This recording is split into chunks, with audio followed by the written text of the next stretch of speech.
Shalom, selamat siang dari Jerman.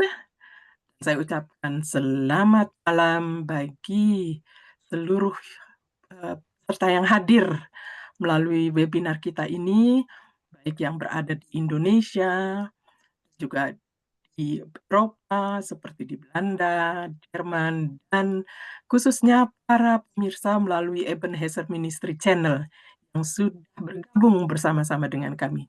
Saya Like Tauran, saya yang akan menuntun webinar kita pada siang hari ini di Jerman. Dan khususnya kami ucapkan selamat datang juga kepada Bapak Yobu Guan dari Bandung, Indonesia, yang sudah memberikan waktunya untuk memberikan pelajaran mengerti Kitab Wahyu. Tanpa terasa, Kitab Wahyu ini sudah mendekati akhir, ya, karena kita akan mempelajari Kitab Wahyu 20 sampai 22. Bagi yang baru saja bergabung dan baru saja mendengarkan, bisa mendengarkan rekaman, seri pelajaran kita ini melalui Perky Düsseldorf, Pendoa Eropa, dan bahkan juga melalui Facebook Ebenezer Ministry Channel.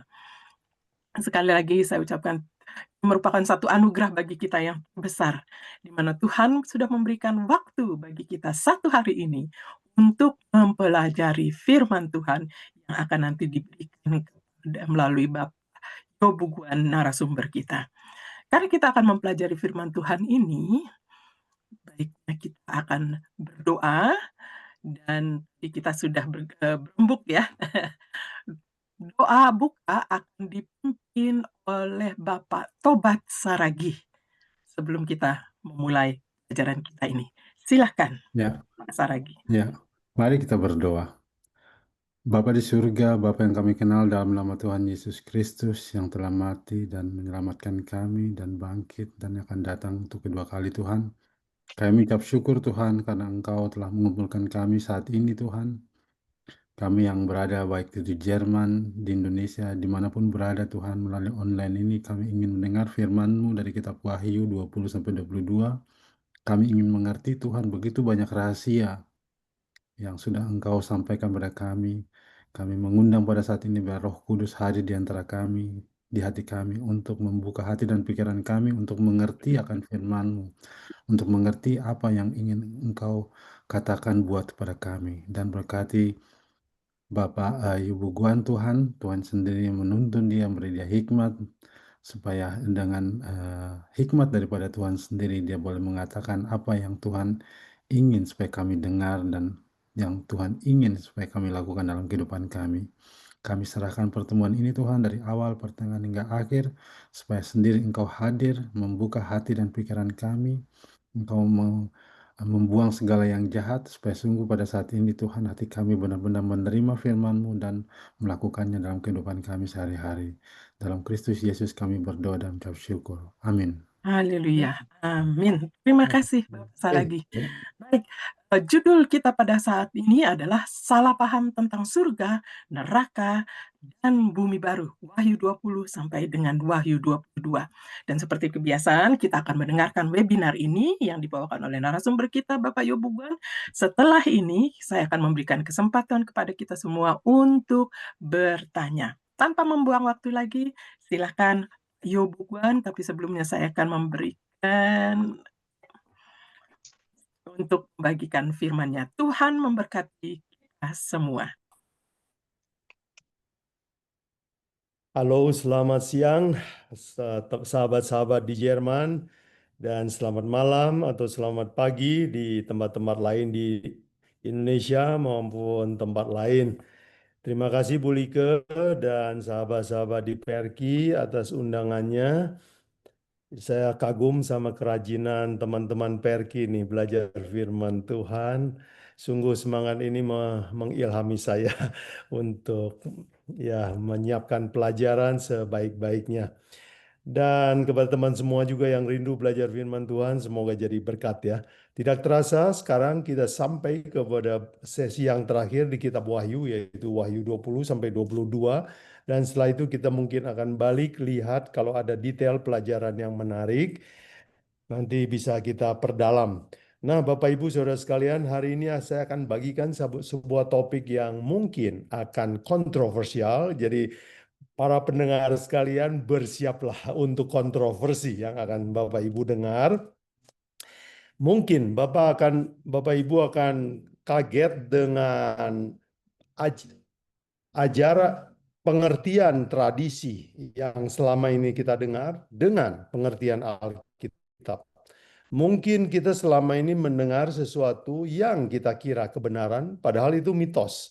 Atau mungkin kita pikir itu kebenaran, padahal sebuah salah paham.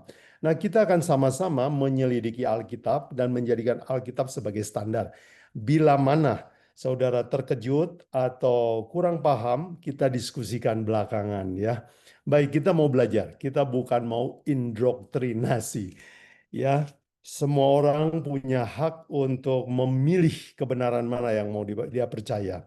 Baik, izin saya untuk membagikan slide presentasi saya. Ya, baik. Bapak Ibu, Saudara sekalian, hari ini pelajaran kita adalah bagian terakhir kitab Wahyu, salah paham tentang surga, neraka, dan bumi baru. Ini adalah pelajaran mengenai Wahyu dari 20, 21, dan bab 22. Baik, kalau saudara memperhatikan Wahyu 20, 21, dan 22 isinya tentang 3 atau 4 hal. Hal yang pertama yang dibahas dalam Wahyu 20 adalah masa 100.000 tahun atau kerajaan 1000 tahun atau disebut juga masa milenium atau 1000 tahun ya. Dan di akhir milenium ini akan ada pembakaran namanya api kekal atau api neraka. Dan setelah itu akan terjadi bumi dan langit yang baru. Jadi Wahyu 20, 21 dan 22 hanya terdiri dari 3 bagian ini. Nah, kita mau pelajari apa yang dimaksud dengan masa milenium, kemudian apa itu api kekal, dan apa itu bumi baru. Dan kita mau belajar dari Alkitab. Nah, inilah outline yang saya siapkan supaya saudara bisa mengikuti atau kalau mau mencatat bisa mengikutinya dengan sistematis. Yang pertama, saya akan membahas kronologi akhir bumi menurut Wahyu 20 sama 22. Yang kedua, saya akan membandingkan ya salah paham tentang surga, neraka, dan bumi baru, pemahaman yang orang Kristen miliki saat ini dengan yang Alkitab ajarkan. Dan yang terakhir, seperti biasa, kita mau ambil aplikasi buat pribadi kita. Baik, kita mulai dengan kronologi pra milenium ya. Jadi saya mulai dengan pra milenium. Nah, sebelum kerajaan 1000 tahun, kejadian apa yang terjadi sebelumnya? Kita baca di Wahyu 20 ayat 4 ya. Lalu aku melihat takhta-takhta, orang yang duduk di atasnya, kepada mereka diserahkan kuasa untuk menghakimi. Aku juga melihat jiwa-jiwa mereka yang telah dipenggal kepalanya karena kesaksian tentang Yesus Kristus dan karena firman Allah, yang tidak menyembah binatang itu dan patungnya, dan yang tidak juga menerima tanda pada dahi dan tangan mereka. Dan mereka hidup kembali dan memerintah sebagai raja bersama dengan Kristus untuk masa 1000 tahun. Nah, perhatikan, ayat ini memberitahu kepada kita bahwa masa 1000 tahun itu didahului dengan sebuah kebangkitan. Kebangkitan orang yang mati karena kepalanya dipenggal. Dipenggal karena apa? Karena pelajaran yang kita pelajari sebelumnya, yaitu mereka nggak mau menyembah binatang itu dan patungnya. Nah, saudara ingat di rekaman kita sebelumnya, apa itu artinya menyembah binatang itu dan patungnya? Itu adalah menyembah tiruan hukum Allah. Menyembah hukum, 10 hukum yang diubahkan oleh manusia. Ada sebagian orang yang akan berani berdiri di atas kebenaran dan mereka akan mengalami aniaya. Tetapi setelah mereka terbunuh, mereka bangkit dan terlihat duduk bersama Kristus. Inilah peristiwa yang mendahului milenium. Nah, Apa yang terjadi waktu setelah penganiayaan? Menurut Wahyu 19 ayat 11, pelajaran kita yang lalu, Yesus akan datang ya. Jadi setelah penganiayaan, setelah manusia berani mengubah hukum dan menganiaya orang yang berani turut hukum, Yesus akan segera datang. Itu pelajaran kita yang lalu ya. Surga terbuka, Yesus datang naik seekor kuda dengan gelar yang setia dan yang benar dan seterusnya. Kemudian apa yang terjadi? Menurut Wahyu 20 ayat 5, waktu Yesus datang akan terjadi kebangkitan pertama. Orang mati akan keluar dari kuburan. Ini adalah sebuah pekabaran Alkitab yang perlu iman yang besar untuk terima ini ya. Sebab selama ini kita belum pernah lihat orang keluar dari kuburan hidup-hidup, tetapi janji Alkitab. Mari kita baca Wahyu 20 ayat 5. Tetapi orang-orang mati yang tidak bangkit, yang lain tidak bangkit sebelum berakhir masa 1000 tahun itu. Inilah kebangkitan pertama. Jadi rupanya ada kebangkitan kedua. Kebangkitan pertama adalah kebangkitan waktu Yesus datang. Itulah kebangkitan yang membahagiakan. Sebab apa? Itu adalah kebangkitan yang membawa mereka masuk surga. Jadi sebelum masa milenium, waktu kedatangan Yesus, inilah ringkasan peristiwa yang terjadi. Yang pertama, manusia akan melawan hukum Allah dan memaksakannya dengan undang-undang negara. Dan kita sudah belajar dari Wahyu 13, 14, 15, kita tahu bahwa Alkitab meramalkan bahwa dunia akan menjadikan hari Minggu sebagai hari suci dan dipaksakan dengan undang-undang. Ramalan Alkitab katakan demikian. Dan bila mana pemaksaan ini terjadi, Alkitab mengatakan bahwa Yesus akan datang dan waktu dia datang bumi akan hancur dan waktu sebelum bumi hancur inilah terjadi kebangkitan pertama, kuburan terbuka dan umat tebusan akan dibawa ke surga. Nah, setelah itu apa yang terjadi? Itulah yang disebut kerajaan 1000 tahun, masa 1000 tahun, milenium. Apa yang terjadi di masa ini? Alkitab katakan, jelaskan kepada kita di Wahyu 20 ayat 1 dan 2. Mari saya bacakan. Lalu aku melihat seorang malaikat turun dari surga, memegang anak kunci jurang maut dan suatu rantai besar di tangannya. Ia menangkap naga, si ular tua itu, yaitu iblis dan Satan. Dan ia mengikatnya 1000 tahun lamanya. Setan diikat 1000 tahun lamanya. Nah, ingat saudara sekalian, bahasa Wahyu adalah bahasa perumpamaan, bahasa kiasan. Jadi setan dirantai 1000 tahun lamanya. Apa artinya? Artinya dia nggak punya kegiatan, nggak ada teman. Kenapa? Karena bumi ini hancur. Hari kiamat semua orang mati ya. Orang nggak percaya akan mati. Orang yang percaya kepada Yesus Kristus, orang benar akan dibangkitkan keluar dari kubur dan dibawa ke surga. Jadi di bumi ini sepi, cuman si setan yang sendirian. Itu sebabnya Alkitab membahasakannya sebagai dirantai.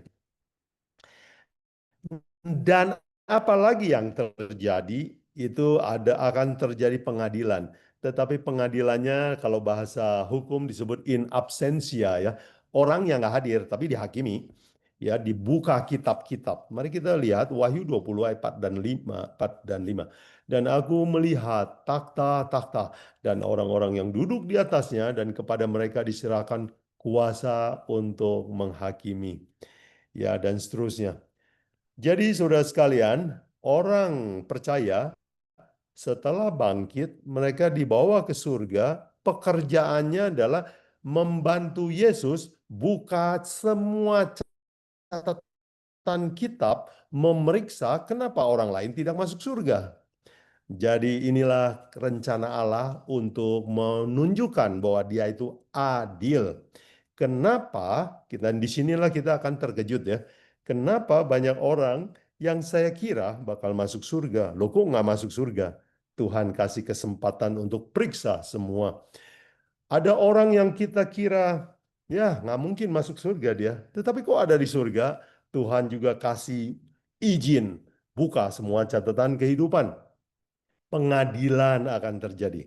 Wahyu 20 ayat 12 dikatakan, dan aku melihat orang-orang mati, besar kecil, berdiri di depan takhta itu, lalu dibuka semua kitab dan dibuka juga sebuah kitab lain yang yaitu kitab kehidupan, dan orang-orang mati dihakimi menurut perbuatan mereka berdasarkan apa yang tertulis di dalam kitab itu.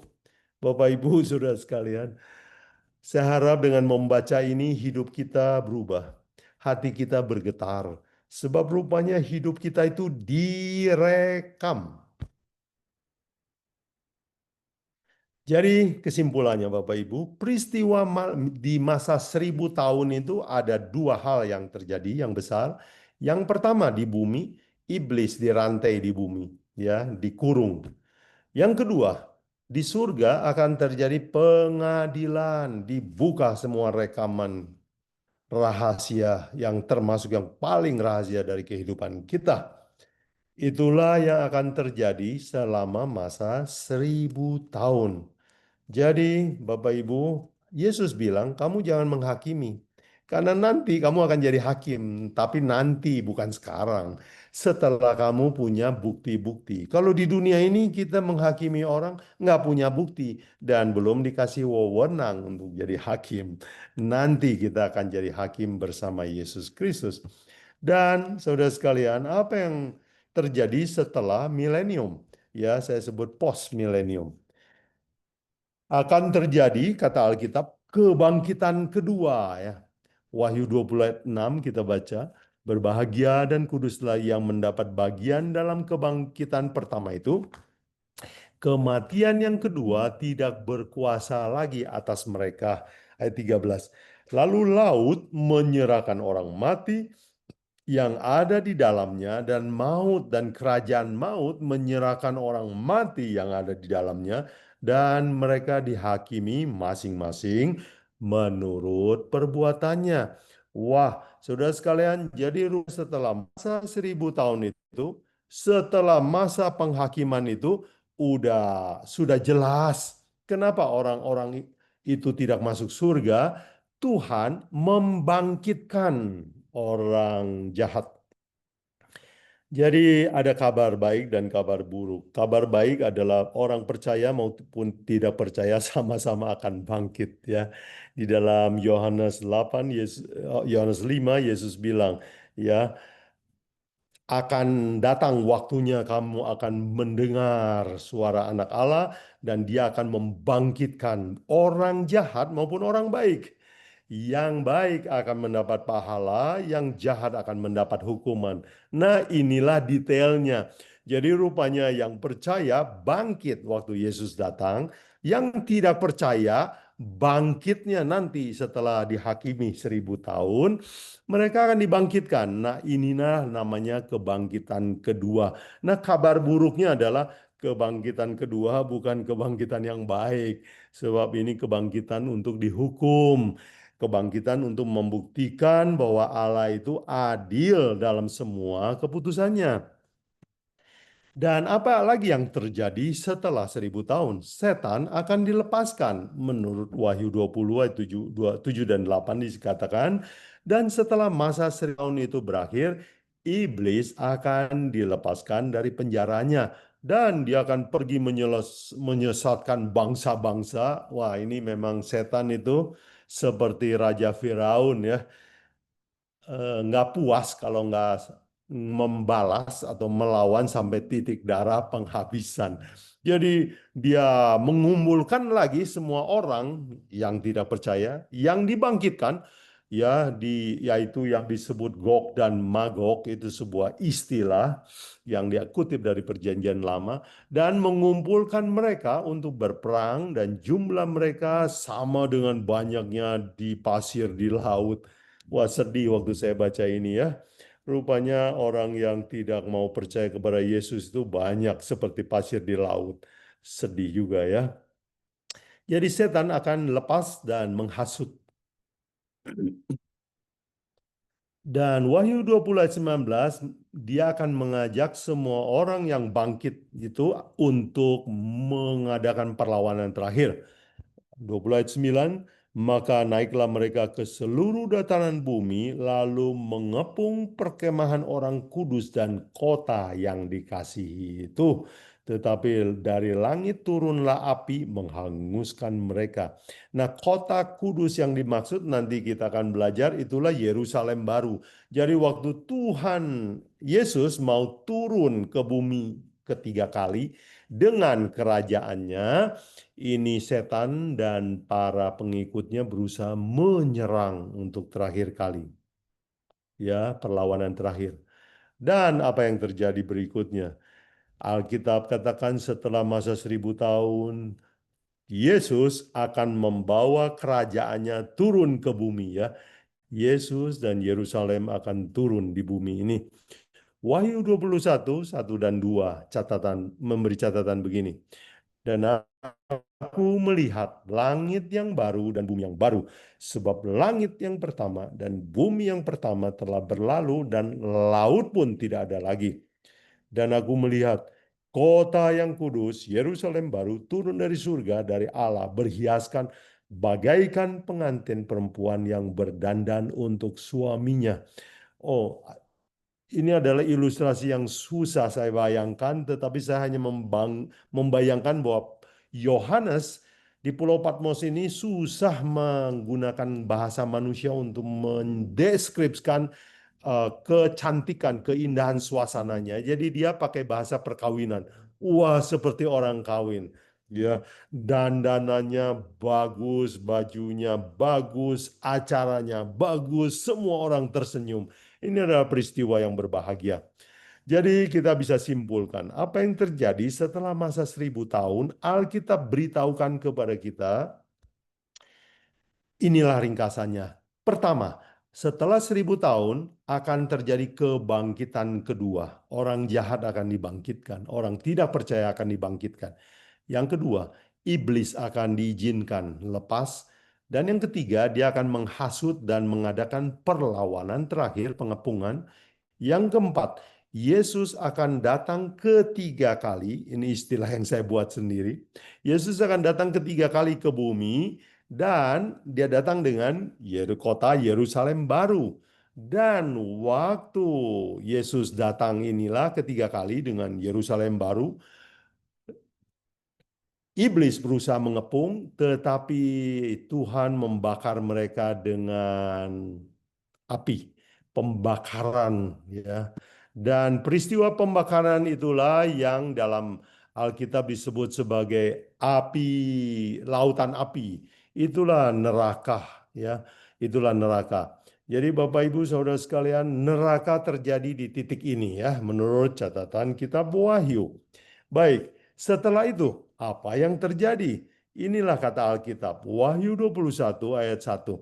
Lalu aku melihat langit yang baru dan bumi yang baru, sebab langit yang pertama dan bumi yang pertama telah berlalu dan laut pun tidak ada lagi. Jadi akan ada langit dan bumi yang baru, bumi baru. Dan apakah ini dunia roh atau dunia nyata? Menurut Wahyu 22 ayat 1 dan 2 dideskripsikan itu ternyata dunia yang benar-benar real ya, bukan dunia abstrak atau imajiner. Ya, saya kutip, mari kita baca. Lalu ia menunjukkan kepadaku suatu sungai air kehidupan yang jernih bagai kristal mengalir keluar dari takhta Allah dan takhta anak domba itu. Di tengah jalan kota itu, ya, menyeberang sungai itu ada pohon kehidupan berbuah 12 kali, tiap bulan sekali berbuah. Dan daun pohon itu dipakai untuk menyembuhkan bangsa-bangsa. Perhatian kata-kata yang digunakan Alkitab. Ada sungai, ada air, ya, ada jalan, ada pohon, pohonnya berbuah, ada buah, ada makanan, ya, daun bisa jadi makanan. Jadi kita lihat bahwa ini adalah sebuah bumi baru yang benar-benar bumi ya. Buka, itu nyata ya, real. Jadi saudara sekalian, ini saya ringkaskan rangkuman Wahyu 20 sampai 22. Alkitab kasih kita skema besar apa yang akan terjadi setelah bumi hancur ya. Yaitu yang pertama, Yesus akan datang waktu dunia berani melawan 10 hukum Tuhan, Yesus akan datang. Dan setelah itu akan terjadi penghakiman selama 1000 tahun. Setan dirantai. Dan setelah itu akan terjadi api neraka. Setan dan semua pengikutnya akan dibakar dan mati musnah. Lalu setelah itu bumi ini akan dibikin baru oleh Tuhan dan terjadilah yang disebut bumi baru. Jadi saudara sekalian, saudara bisa baca dan periksa ya, memang isinya Wahyu 20, 21 dan 22 adalah 4 perkara ini. Nah, saudara sekalian, itu saya hanya mengupas apa yang Alkitab uraikan supaya kita tahu ya masa depan itu seperti apa. Itu adalah kalendernya Tuhan. Nah, sekarang yang saya mau bahas dan mungkin saya rasa penting adalah salah paham tentang beberapa hal yang selama ini kita dengar tentang surga, tentang neraka, tentang bumi baru ya. Nah, apa yang biasa kita dengar? Bahwa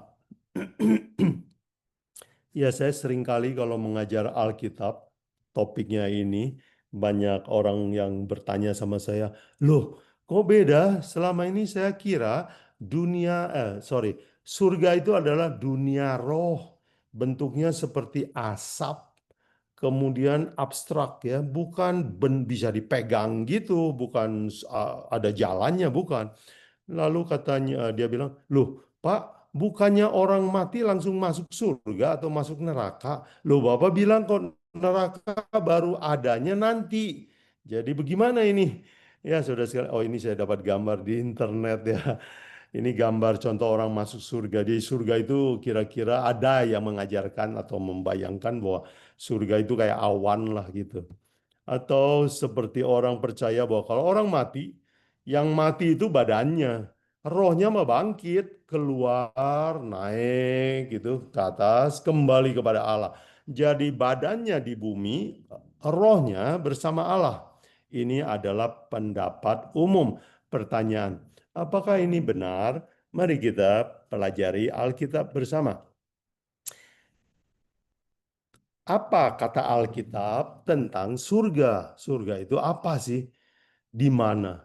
Dan di dalam Alkitab, surga atau dalam bahasa Inggris heaven atau langit itu sebenarnya ada 3 istilah ya.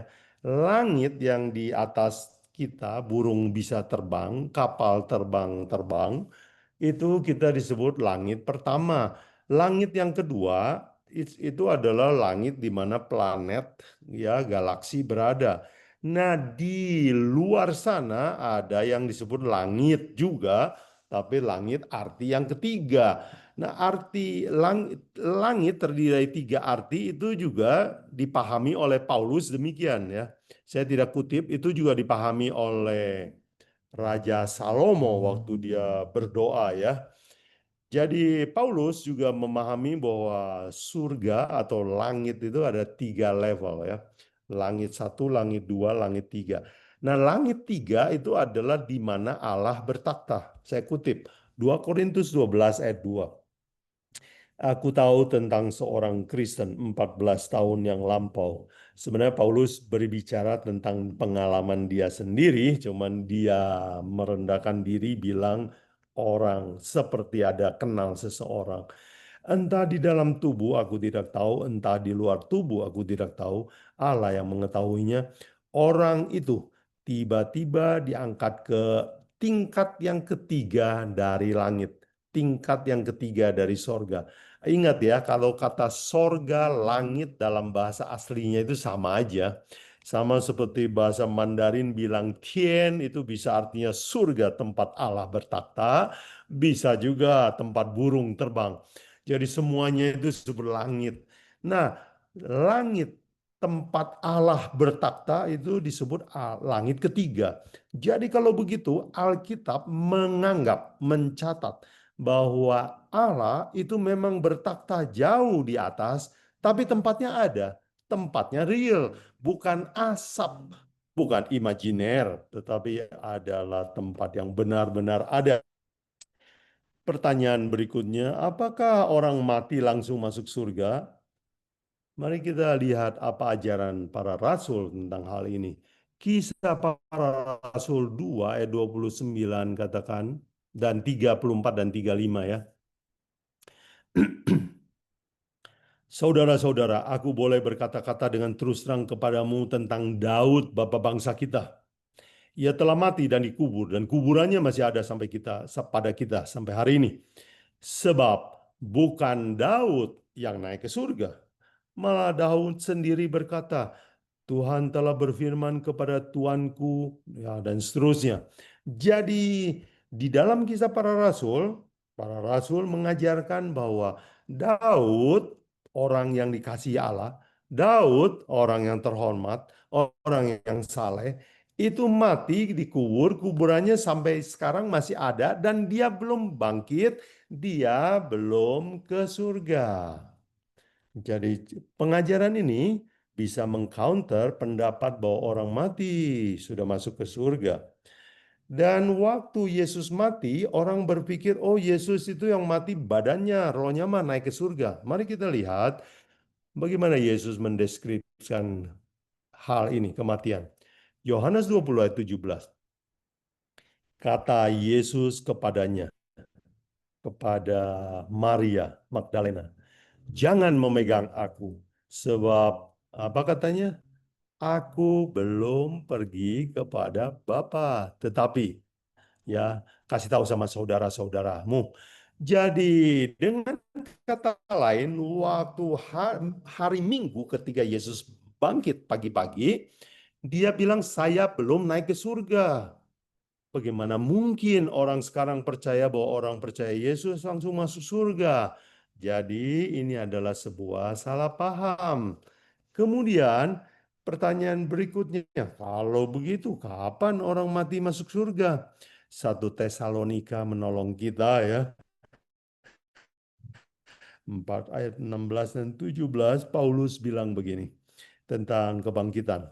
Sebab pada waktu tanda diberi, yaitu pada waktu penghulu malaikat berseru dan sangkakala Allah berbunyi, maka Tuhan sendiri akan turun dari surga. Dan mereka yang telah mati dalam Kristus akan lebih dulu bangkit. Setelah itu, kita yang hidup, yang masih tinggal, akan diangkat bersama dengan mereka dalam awan menyongsong Tuhan di angkasa.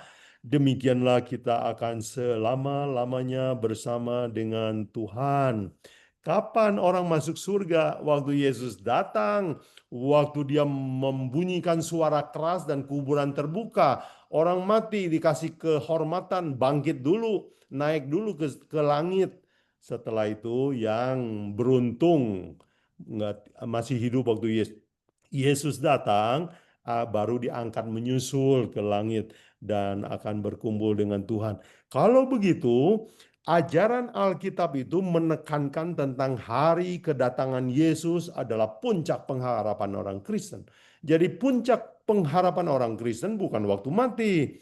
Sebab kalau waktu mati masuk surga, nggak perlu kita tunggu Yesus datang kembali menjemput.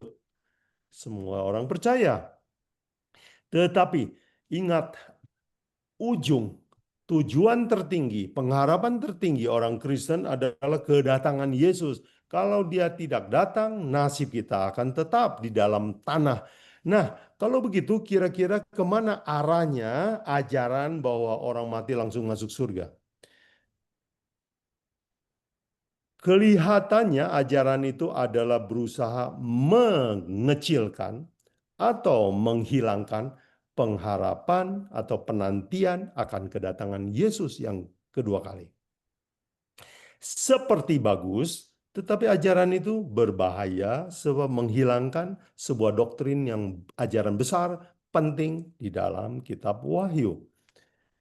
Jadi, saudara sekalian, itu salah paham tentang surga. Nah, sekarang saya mau diskusikan beberapa salah paham tentang neraka. Nah, saudara perhatikan gambar ini ya. Saya ambil ini di internet. Rupanya inilah pemahaman orang tentang neraka ya. Kalau orang nggak percaya atau berbuat jahat, nggak bertobat, inilah dia. Masuk ke dalam api, dibakar terus, tapi nggak mati-mati ya. Jadi inilah pendapat umum. Orang yang masuk neraka itu dibakar selama-lamanya dan tidak mati-mati. Jadi mereka akan menderita selama-lamanya. Yang kedua, pendapat yang saya suka dengar adalah jika jahat, orang itu mati, langsung masuk neraka. Ya. Dan ada orang yang berpendapat, oh bukan masuk neraka, tetapi mereka masuk sebuah tempat sementara, ya tempat transit. Tempat transitnya disebut Firdaus, ada yang bilang itu Seol, ada yang itu Hades. Nah, kita mau belajar apakah pendapat-pendapat seperti ini benar? Pertama, dikatakan orang percaya bahwa mereka akan dibakar selamanya, tidak mati-mati, menderita. Apa benar ini? Mari kita lihat ajaran Alkitab. Ya, kata Alkitab, upah dosa adalah apa? Mati, maut ya, Roma 6 ayat 23. Sebab upah dosa ialah maut, tetapi karunia Allah ialah hidup kekal dalam Yesus Kristus Tuhan kita. Jadi upah dosa adalah mati. Kalau pendapat umum mengatakan masuk neraka itu dibakar tapi nggak mati-mati, tapi menderita. Kalau menderita itu hidup atau mati? Ya hidup, cuman Setengah-setengah. hidupnya nggak enak. Kenapa? Setengah-setengah. Setengah mati. Setengah mati ya. Setengah mati itu susah ya. Jadi setengah mati itu masih hidup, Bu. Ya, jadi Alkitab bilang upah dosa mati. Pendapat umum mengatakan bahwa masuk neraka itu tidak mati. Jadi kalau begitu ini bertentangan dengan Alkitab bukan? Ya, karena Tuhan mengatakan di Taman Eden, Kejadian 2:17 ya, jangan sentuh pohon pengetahuan baik dan jahat, jangan makan, sebab pada hari engkau makan, engkau akan mati. Loh kok ini pendapat umum mengatakan kalau masuk neraka itu nggak mati. Jadi ini adalah sebuah kontradiksi dengan ajaran Alkitab. Yang berikutnya, saudara sekalian, apa artinya dibakar selamanya? Wahyu 20 ayat 10 ini adalah ayat yang susah untuk dimengerti oleh sebagian orang. Saya kutip. Dan iblis yang menyesatkan mereka dilemparkan ke dalam lautan api dan belerang, yaitu tempat binatang dan nabi palsu itu. Dan mereka disiksa siang malam sampai selama-lamanya. Nah, saudara sekalian, saya temukan, oh ini sumber masalah ini ya. Dari ayat ini banyak orang bikin doktrin tentang dibakar nggak mati-mati.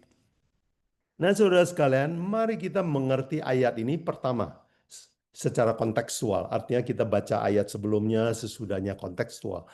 Dan kita pakai perbandingan, kita bandingkan dengan ajaran Alkitab yang lainnya.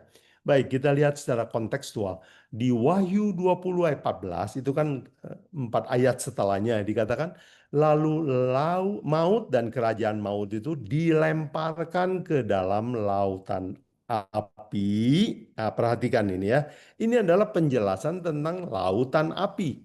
Dikatakan, itulah kematian yang kedua. Jadi kalau begitu, dibakar selama-lamanya itu dibakar sampai mati. Jadi tujuan pembakaran itu adalah mati. Ya. Wahyu kemudian setelah dibakar dan mati, apa yang terjadi? Wahyu 21 kan lanjutannya ya. Ayat 1 katakan, lalu aku melihat langit yang baru dan bumi yang baru, sebab langit yang pertama dan bumi yang pertama telah berlalu dan laut pun tidak ada lagi. Kalau begitu, apinya masih ada nggak di Wahyu 21? Tidak ada lagi. Jadi saya lihat waktu dibakar semuanya sudah mati, buminya dibikin baru, sudah hangus, lalu Tuhan menciptakan yang baru. Oh, kalau begitu apinya padam dong. Iya. Jadi rupanya menurut pelajaran secara kontekstual, api ini adalah tujuannya membinasakan dosa dan iblis. Kemudian apinya akan padam. Pertanyaan berikutnya yang ya pelajar Alkitab biasa susah cerna juga adalah, kalau begitu apa arti selamanya? Kenapa Alkitab nggak bilang bakar sampai habis?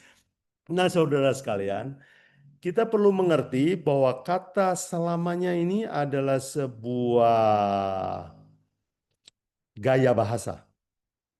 Mari saya kutip, contoh gaya bahasa ini juga dipakai dalam budaya orang Yahudi, juga dalam budaya bahasa Indonesia ya. Saya akan berikan contoh berikutnya. Mazmur 9 ayat 6 katakan, engkau menghardik bangsa-bangsa dan telah membinasakan orang fasik. Nama mereka telah kau hapuskan untuk seterusnya dan selama-lamanya. Jadi orang fasik itu, Tuhan itu berencana menghapus mereka. Seperti nggak pernah lahir di bumi. Nah, kau akan hapus seterusnya dan selama-lamanya. Pertanyaan, berapa kali Tuhan menghapus? Apakah Tuhan selamanya itu main hapus terus? Menurut ilmu bahasa yang saya bisa pahami begini. Kalimat ini bilang hapusnya satu kali, efeknya selamanya. Betul? Saudara setuju itu? Jadi hapus, efek hapusnya selamanya. Jadi bukan hapus, besok hapus, besok hapus. Jadi bukan kata kerjanya yang selama-lamanya, tapi hasil dari kata kerja itu yang selama-lamanya. Hapus, selamanya nggak ada lagi. Jadi kata selamanya itu bukan kata kerjanya yang terus-terusan dilakukan. Saya berikan contoh yang lain. Yudas 1 ayat 7 menyebut bahwa sama seperti kota Sodom Gomora ya yang cabul ya, hidupnya tidak wajar, telah menanggung siksaan api apa katanya? Kekal. Loh, kok apinya disebut kekal atau api selama-lamanya? Sodom Gomora kan sekarang sudah nggak ada. Kenapa dibilang mereka dibakar dengan api selamanya? Jadi rupanya Alkitab itu menggunakan kata selamanya untuk menggambarkan efek dari pembakaran. Jadi dibakar selamanya, dibakar hilang selamanya. Maksudnya efeknya yang selamanya. Baik, saya berikan sebuah contoh dalam bahasa Indonesia ya. Dia pergi untuk selamanya. Perginya berapa kali? Satu kali tentu ya. Jadi bukan dia pergi selamanya, jadi hari ini pergi, besok pergi lagi, besok pergi lagi. Bukan begitu. Dia pergi selamanya. Ayah saya telah wafat selamanya. Jadi bukan setiap saat ayah saya wafat terus-menerus. Jadi kata selamanya itu adalah efeknya. Baik. Nah, sekarang kita sudah jelas tentang kata selamanya ya. Jadi kata dibakar selama-lamanya itu menggambarkan akibatnya yang selamanya, bukan prosesnya yang selamanya. Oke. Dan itu sesuai juga dengan ilmu bahasa, baik secara kontekstual dan ilmu bahasa, baik di Perjanjian Lama ya dan Perjanjian Baru. Nah, sekarang ada orang bilang bahwa kalau begitu apa artinya? Kenapa Alkitab menyinggung ada kata Seol, ada kata Hades? Bukankah itu dunia orang mati, kayak tempat transit, ya roh-roh orang mati? Mari kita pelajari sebuah ayat di mana kata Hades muncul. Kisah Para Rasul 2 ayat 31. Ya, saya kutip pakai bahasa New King James karena kalau di bahasa Indonesia digunakan kata dunia orang mati ya. Jadi Hades ini adalah bahasa asli. Hades adalah bahasa Yunani, artinya dunia orang mati. Diterjemahkan dalam bahasa Indonesia, dunia orang mati. Tetapi itu juga yang digunakan oleh Alkitab untuk menyebut kuburan ya. Kalau orang mati digotong ke Hades. Jadi Hades itu sebenarnya bukan kata yang aneh, bukan tempat yang mistik. Itu adalah kuburan. Dan kita juga menyebut kuburan dunia orang mati ya boleh juga sih. Tapi bukan dunia yang ada jalannya, ada perkumpulannya, ada presidennya. Nggak ada di kuburan, nggak ada presidenan. Ya, tapi kita sebut ya dunia orang mati ya, begitulah. Itu ilmu bahasa. Jadi ya di dalam Kisah Rasul 2 ayat 31 dikatakan ya, his throne artinya tahta Yesus itu tidak ramalan Alkitab. Yesus tidak akan ditinggalkan di dalam kuburan, ya, di dalam Hades, tetapi Yesus akan dibangkitkan. Ini ramalan Alkitab. Jadi para rasul sedang mengajar bahwa kuburan nggak bisa menahan Yesus. Jadi kalau begitu, apa itu Hades? Hades itu cuma bahasa Yunani untuk kuburan. Jangan ditafsirkan terlalu mistik. Dan sebagian orang nggak berani menerjemahkan Hades ini sebagai kuburan. Jadi beberapa Alkitab bahasa Inggris, Hades itu dicomot bulat-bulat lah. Itu sama seperti Yesus bilang, Mamon ya, kamu tidak bisa mengabdi kepada Allah dan kepada Mamon. Mamon itu sebenarnya artinya duit, bukan dewa apapun. Cuman orang ragu-ragu menerjemahkannya. Ini siapa tahu Mamon itu ada arti yang lebih mistik.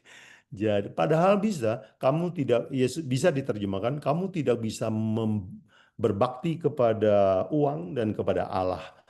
Jadi Mamon juga dicomot dari bahasa aslinya begitu. Jadi Hades itu sebenarnya hanya kuburan, nggak lebih, nggak kurang. Nah, kalau begitu apa artinya Sheol? Sheol bahasa Yahudi, bahasa Ibrani ya.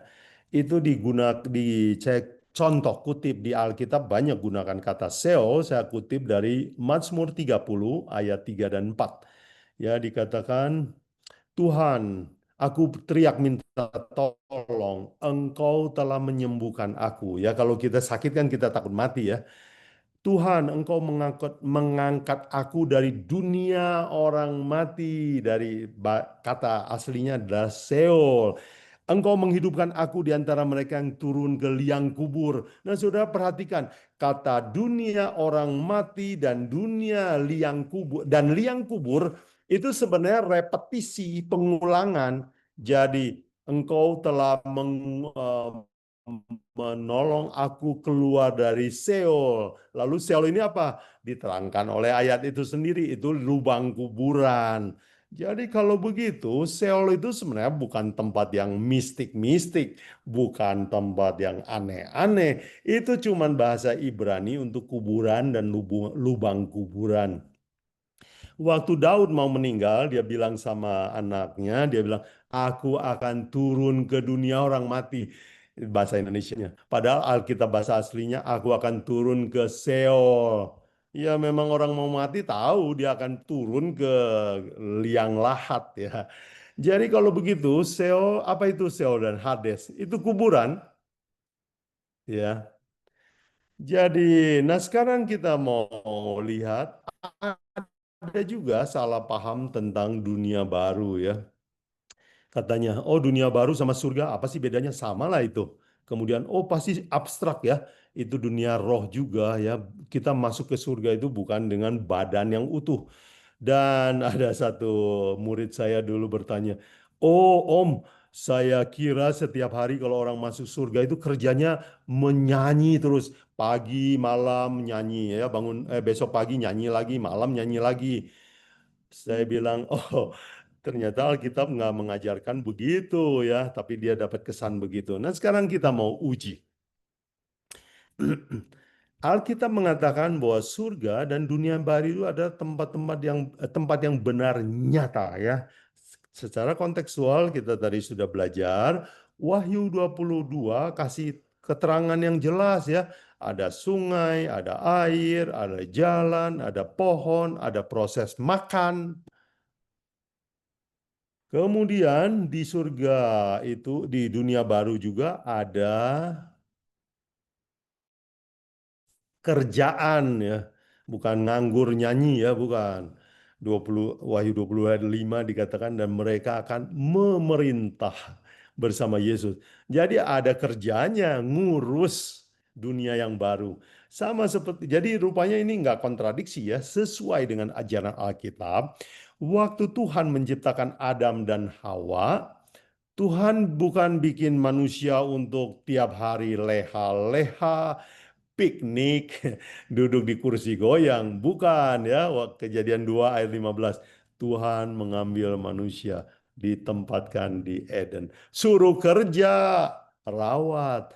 Jadi Bapak Ibu, kerja itu adalah sebuah rencana Tuhan. Itu adalah sumber kebahagiaan. Jadi di bumi baru ada kerjaan. Nah, saya minta tolong kepada kitab Yesaya. Kitab Yesaya 65 juga bicara langit dan bumi yang baru ya. Dan di sana kitab Yesaya mendeskripsikan banyak hal. Saya kutip di antaranya. Mereka akan mendirikan rumah-rumah, mendiami juga. Mereka akan menanami kebun-kebun anggur. Wow, dan makan buahnya juga. Ada bangun rumah, ada berkebun, ada hidup yang normal.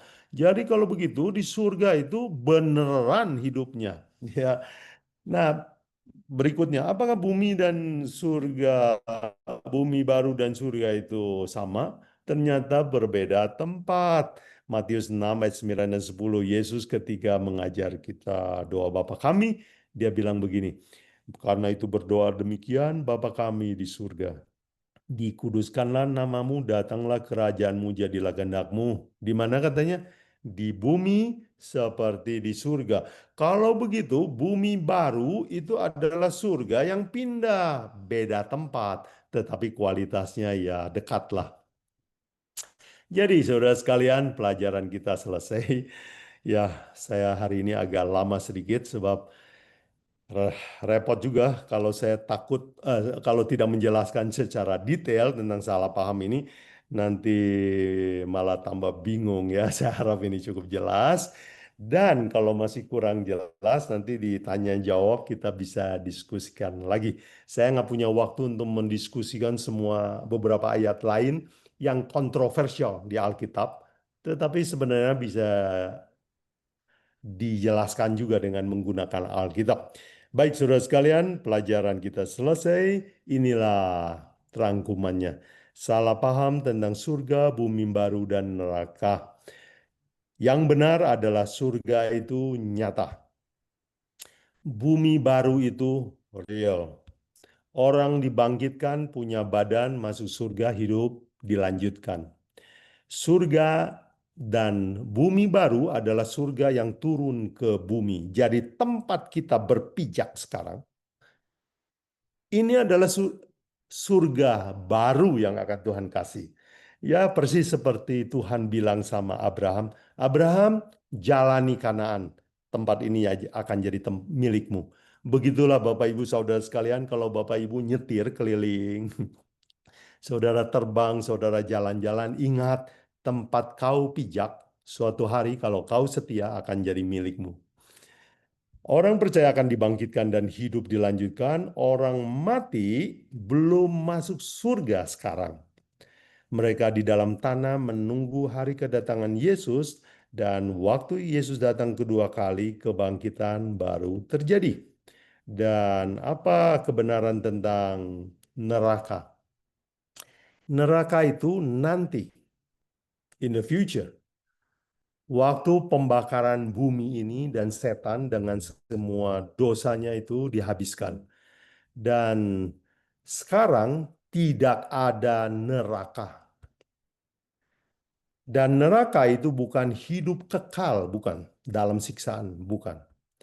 Dan neraka itu artinya dibakar selamanya, artinya efek pemusnahannya yang selama-lamanya, bukan hidup selama-lamanya dalam susah, bukan. Ya, baik saudara sekalian, sebagai penutup, izinkan saya ambil sedikit waktu tambahan untuk aplikasi ya. Judul aplikasi yang saya mau buat kita pribadi adalah jangan lepaskan, jangan lepas. Yesus berjanji. Inilah janji terakhir Yesus di dalam Wahyu 22 ayat 12. Sesungguhnya aku datang segera, dan aku membawa upahku, membalaskan kepada semua orang, setiap orang menurut perbuatannya. Jadi Yesus mengatakan saya pasti akan datang. Dan Paulus menasihatkan kepada kita, Ibrani 10 ayat 35. Sebab itu kamu jangan lepas kepercayaanmu, karena besar upah yang menantikannya. Nah, Bapak Ibu sekalian, izinkan saya ambil ilustrasi dari dunia bisnis ya. Saya tertarik dengan sebuah cerita yang menarik ini. Saudara tahu Apple Computer ya? Apple Computer adalah sebuah perusahaan yang ya mungkin paling berharga di bumi ini sekarang ya. Mahal sekali ini. Sahamnya, nilai perusahaannya.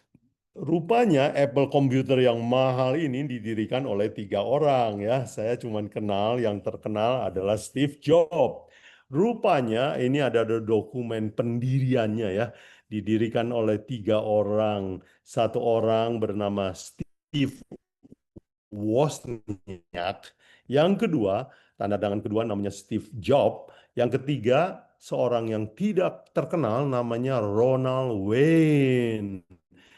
Dan mereka sama-sama 3 orang ini mendirikan perusahaan ini di April tahun 1971 ya, dengan nama Apple Computer Corporation. Semua masih anak muda waktu itu ingin mencita-citakan kemajuan. Tetapi ya, yang 2 orang, Steve yang 2 ini, Steve Wozniak dan Steve Jobs, lanjut ya. 5 tahun kemudian, pendiri yang ketiga bernama Ronald Wayne, dia jual sahamnya seharga 1.500 US dollar. Kira-kira hari ini nilainya 22,5 juta rupiah lah. Ya, sahamnya dia jual seharga kira-kira kalau hari ini di Bandung ini harga satu motor lah, satu motor bebek. Jadi 5 tahun dia pikir-pikir, nanti ini siapa tahu banyak kesulitan, rintangan, memulai perusahaan itu susah. Udah aja saya jual, biarin dapat 22,5 juta juga. Jadi dia jual dan dia meninggalkan perusahaan. Dan perusahaan ini terus berkembang. Tahukah saudara berapa nilai sahamnya Ronald Wayne kalau dihargakan hari ini, kalau dia pegang terus? Hari ini saham Ronald Wayne ini kalau dinilai secara US dollar adalah 75 billion ya, 75 miliar US dollar, dan dalam rupiah itu adalah 1.125 triliun. Wah, berapa motor yang biasa bisa dia beli? Banyak sekali motor ya. Seandainya saya adalah Ronald Wayne, mungkin saya hari ini nangis ya, sedih, nyesel ya. Kenapa saya nggak mau bersusah-susah sedikit, pegang aja saham itu, hari ini saya tinggal menikmati hasilnya. Kenapa saya jual? Kenapa saya lepas? Bapak, Ibu, Saudara sekalian, ini adalah sebuah ilustrasi yang menarik perhatian saya bahwa iman kita seperti ini juga, seperti Ronald Wayne. Kadang-kadang kita pikir, ini susah ini ikut agama ya, terlalu banyak tuntutan, terlalu banyak ajaran, bingung aku. Ya sudahlah, sebisa-bisanya aja. Atau sebagian orang meninggalkan iman. Atau udahlah daripada pusing. Saya biarpun percayanya nggak tahu mana yang benar atau salah. Sudah pokoknya ikut saja yang rame. Jadi mereka pegang ajaran yang salah. Jadi Bapak Ibu Saudara sekalian, inilah saran saya. Kalau boleh ini usulan saya. lepas ajaran salah, pegang ajaran yang benar, dan kalau saudara tahu yang benar mana, pegang, jangan lepas. Kata Alkitab, besar upaya yang akan menantinya. Bapak Ibu Saudara sekalian, ini saya persembahkan pelajaran hari ini demi semoga menjadi berkat bagi saudara sekalian dan segala hormat puji bagi Tuhan kita Yesus Kristus. Mari kita tunduk kepala, berdoa sebelum kita masuk diskusi. Allah Bapa kami yang di surga, tidak habis-habisnya kami bersyukur untuk semua nasihat, peta zaman yang Tuhan tunjukkan kepada kami. Apa yang akan terjadi di depan kami. Ajari kami untuk mempelajarinya dengan rajin, mengertinya dengan tepat, membedakan ajaran benar dan ajaran salah, pendapat Tuhan dan pendapat manusia. Dan Tuhan ajari kami untuk berani mempercayai perkara yang benar, memegangnya, mengikutinya, dan bertahan sampai kesudahan. Karena Engkau berjanji semua upahnya akan besar. Semoga tidak satupun semua yang mendengarkan pelajaran ini mengalami penyesalan, melainkan kami akan didapati berada di dalam kerajaan-Mu. Ajari kami hidup hati-hati. Ajari kami untuk merendahkan diri, menjauhkan diri dari dosa, dan bersedia mengikut Yesus Kristus kemanapun Tuhan tuntun kami. Lindungi kami, sertai kami dalam diskusi tanya jawab berikutnya. Hamba menyerahkan juga seluruh sidang pendengar ke dalam tangan penjagaan-Mu. Biarlah setiap pendengar yang rindu akan kebenaran diselamatkan oleh Tuhan pada hari kedatangan-Mu. Terima kasih dalam nama Yesus kami berdoa. Amin. Amin. Haleluya. Pujilah nama Tuhan. Terima kasih Bapak Yobuguan atas pelajaran yang begitu indah sekali. Saya ingin juga menyampaikan shalom dan salam sejahtera dan selamat bergabung bagi sahabat-sahabat yang baru saja bergabung di tengah-tengah pelajaran kita ini. Sebelum kita melanjutkan ke sesi tanya-jawab, izinkan saya untuk memberikan suatu informasi yang penting untuk kita semua sebagai berikut. Seri pelajaran ini kami rekam dari awal hingga akhirnya. Dan pelajaran ini pun bisa didapatkan melalui rekaman YouTube Arki Düsseldorf dan juga YouTube Doa Eropa, dan bahkan juga bisa dilihat rekaman live streaming dari Facebook Ebenezer Ministry Channel. Jadi, dan apabila ada pertanyaan-pertanyaan melalui seri pelajaran ini, nanti kita akan bahas di waktu-waktu berikutnya. Baik, seperti yang saya janjikan, sesi berikutnya, waktu berikutnya adalah tanya-jawab. Dan bagi sahabat-sahabat Perki ada pertanyaan, tolong dinyalakan mikrofonnya. Dan selain itu juga atau angkat tangan, atau juga ada emoticon untuk mengangkat tangan. Dan jangan lupa mikrofonnya untuk dibuka. Mungkin ada pertanyaan dari para peserta dan sahabat-sahabat yang hadir di sini. Silahkan kalau ada pertanyaan.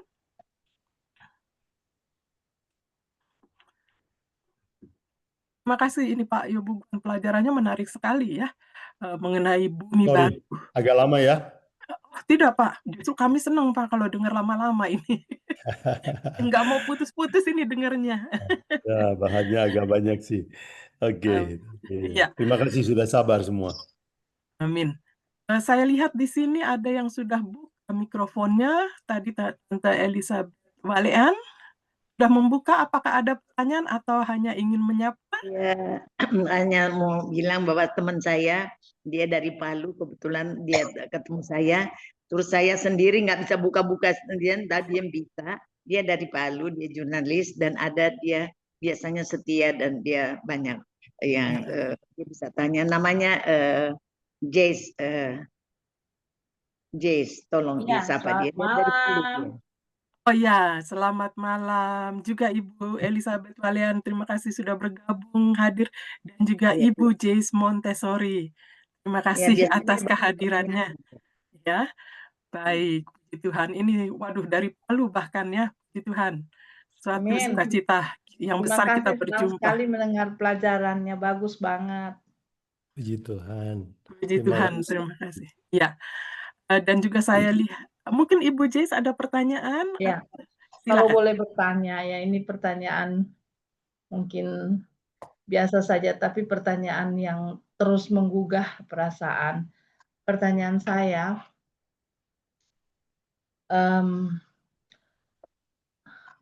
neraka itu kan adalah penderitaan. Nah, di dalam kitab suci disebutkan bahwa kalau kita melanggar hukum Tuhan, kita akan juga mengalami akibat dari pelanggaran itu. Dan itu terjadi, masih kita hidup itu sudah terjadi.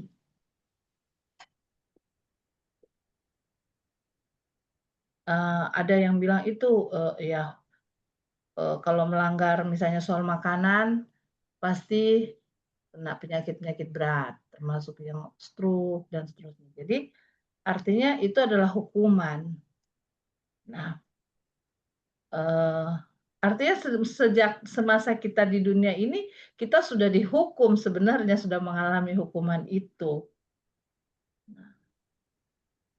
Bagaimana kita memahami lagi bahwa ada hukuman lagi nanti, seperti yang tadi dijelaskan pada kebangkitan kedua itu.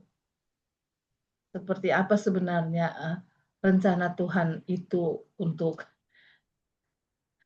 peta yang Tuhan buat itu. Terima kasih. Oke, terima kasih. Bagus Ibu pertanyaannya.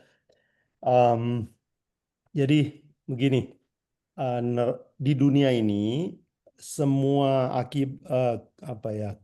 penderitaan yang menimpa kita belum tentu akibat dosa kita. Ya, belum tentu. Jadi jangan selalu berpikir bahwa Tuhan itu sudah menjatuhkan hukuman sama kita kalau kita susah, menderita. Bukan. Penderitaan di dunia ini, karena dunia ini ada di wilayah setan, itu ada kuasa lain yang bekerja ya. Jadi ada setan yang bekerja mendatangkan musibah buat kita.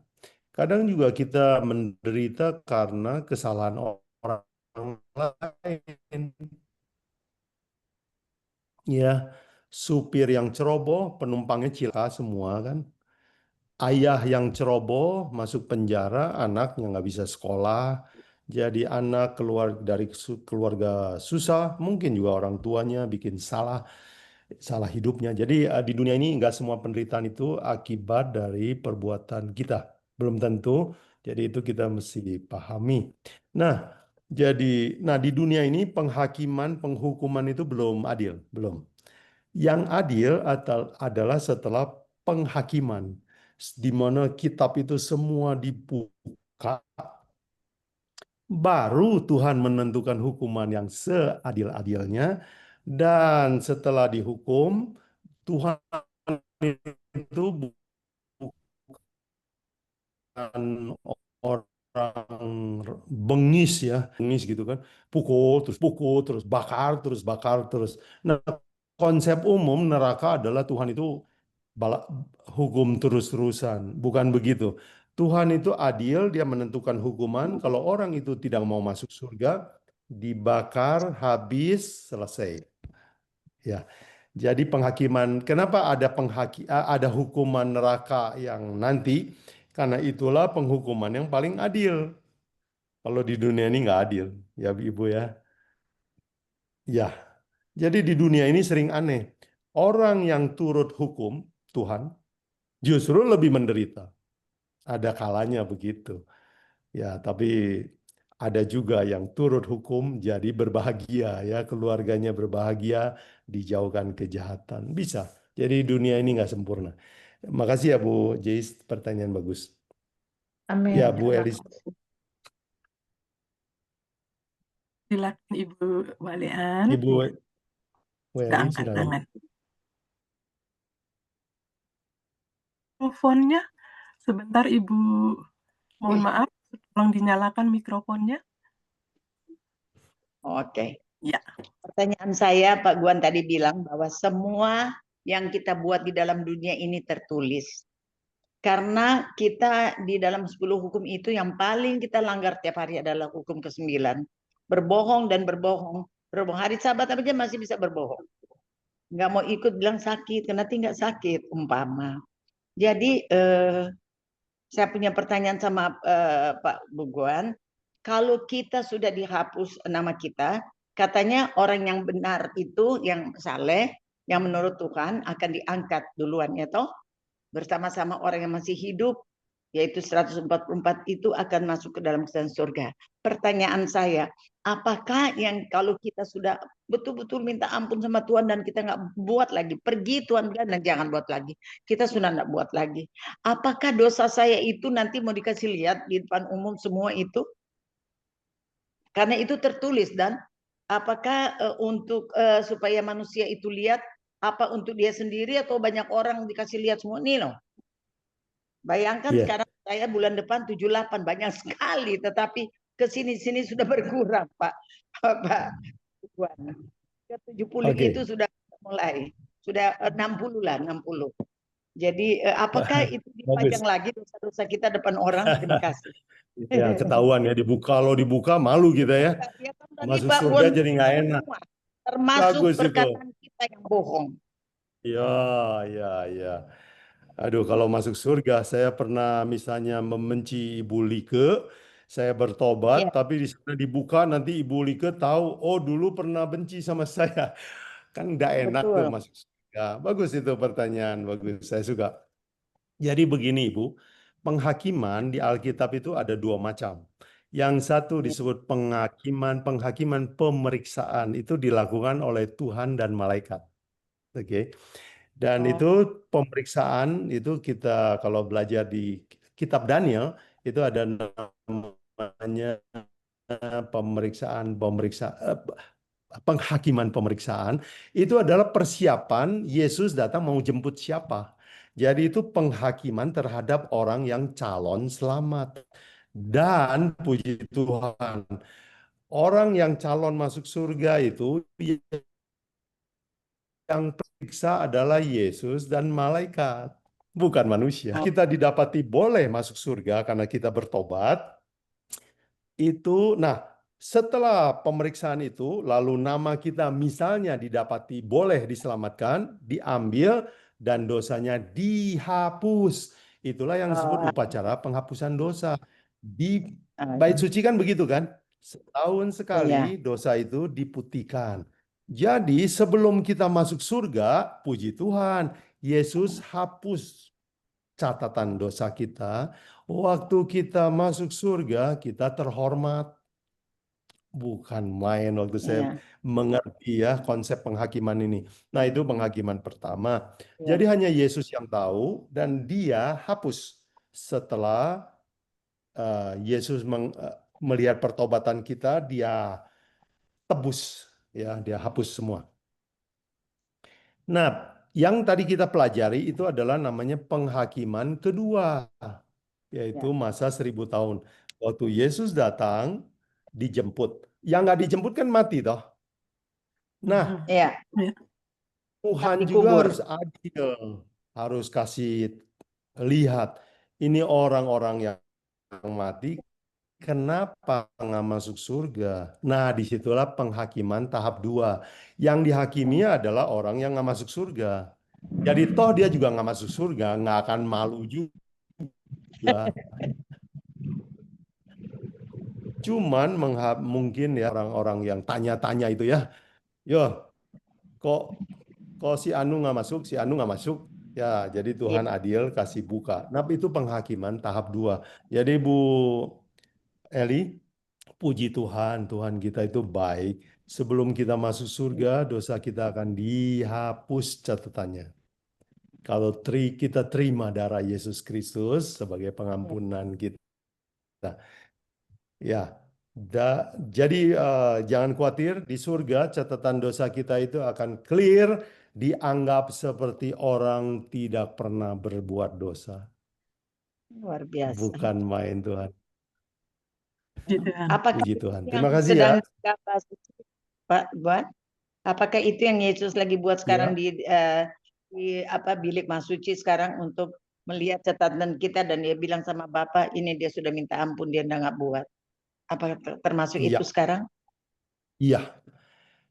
Ibrani 9 Bisa, bilang Bapak? Yesus sedang membersihkan dosa, dan kalau sudah selesai, dia akan datang menjemput semua orang yang tunggu dia.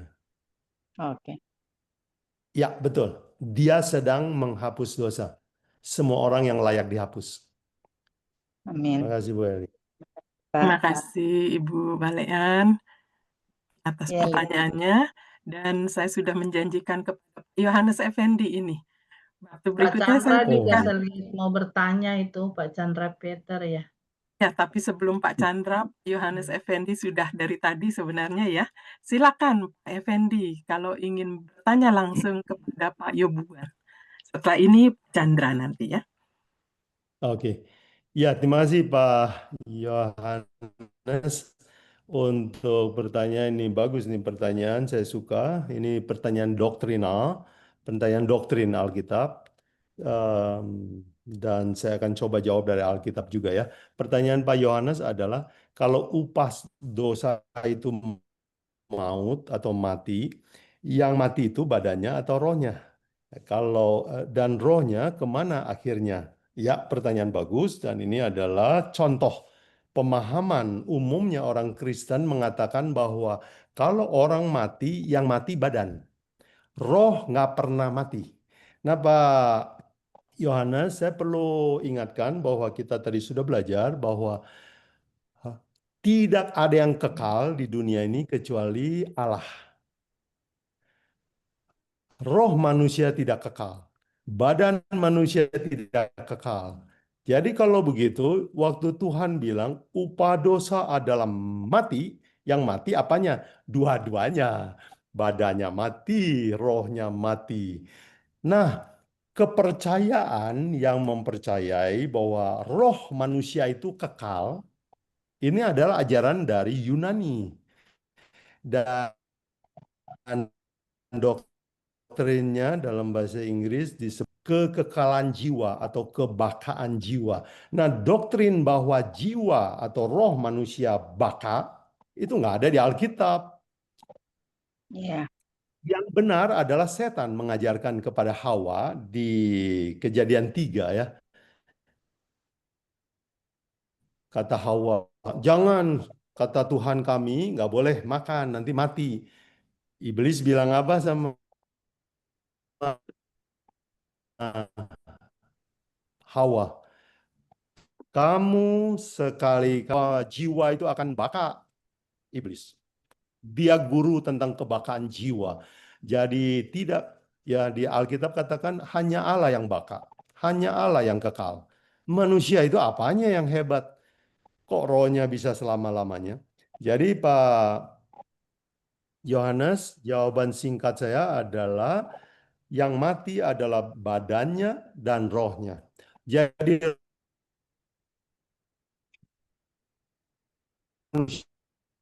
bukan sebuah atau kekal. Tidak. Roh manusia itu melekat pada tubuh manusia. Ya, badan dibikin oleh Tuhan, dikasih roh, bersatu jadi makhluk yang hidup. Kalau badan mati, ya jiwa mati. Ya. Jadi manusia tidak diciptakan sebagai hidup, roh bisa bergentayangan. Nah, sekarang pertanyaan yang kedua dari Pak Yohanes, pertanyaan yang kedua. Kalau begitu rohnya pergi kemana? Ya, di kitab Pengkhotbah ada ayat yang terkenal bukan? Ayat Pengkhotbah 9 ayat 10. Ya, roh kembali kepada Allah yang memberikan. Debu kembali kepada debu, roh kembali kepada Allah. Jadi kalau begitu roh kembali kemana? Kepada Allah. Nah, pertanyaannya, apa ini rohnya itu kayak hidup bersama Allah? Bukan, ditarik. Roh itu kan nafas. Ya, dalam bahasa aslinya nefes, nafas. Jadi roh kembali kepada Allah bukan artinya si roh itu bisa hidup bersama Allah, bukan. Jadi roh itu bukan entitas terpisah. Jadi badan kita ini bukan gini, roh bisa pergi kemana, badan pergi kemana. Enggak begitu. Ini satu paket. Ya, seperti kalau Bapak Ibu lihat televisi, kasih setrum, ada gambar. Setrum cabut, gambarnya kemana? Hilang. Hilang. Hilang kemana? Ya hilang.